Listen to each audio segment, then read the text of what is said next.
babada kayo kanan. Nabablock nila yung mga daanan ng tubig, di ba? Lalo na sa ano ang river at Ilog. Mga ilog. Ayun, lalo na sa mga ilog. Tapos, ano nangyayari sa mga ano tawag dito? Sea creatures. Ano nangyayari sa mga isda?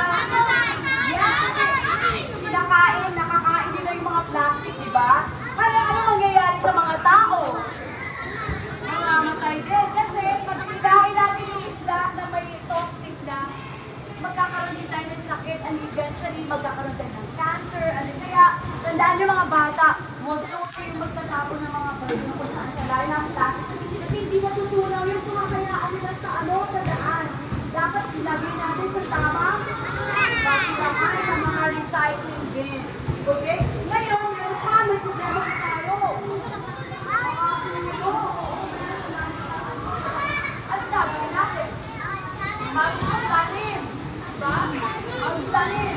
Tapos, isa nyo, yung asa na. Kita nyo yan? Ano na yan dyan? O, ang dami natin factory, diba? Tapos,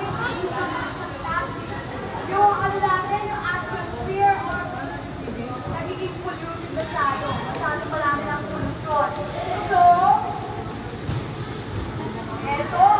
ito ngayon, ang mga solusyon. Anong dapat natin gawin? Magtanim. Kahit isang buto, yung kumakain kayo ng mangga, di ba?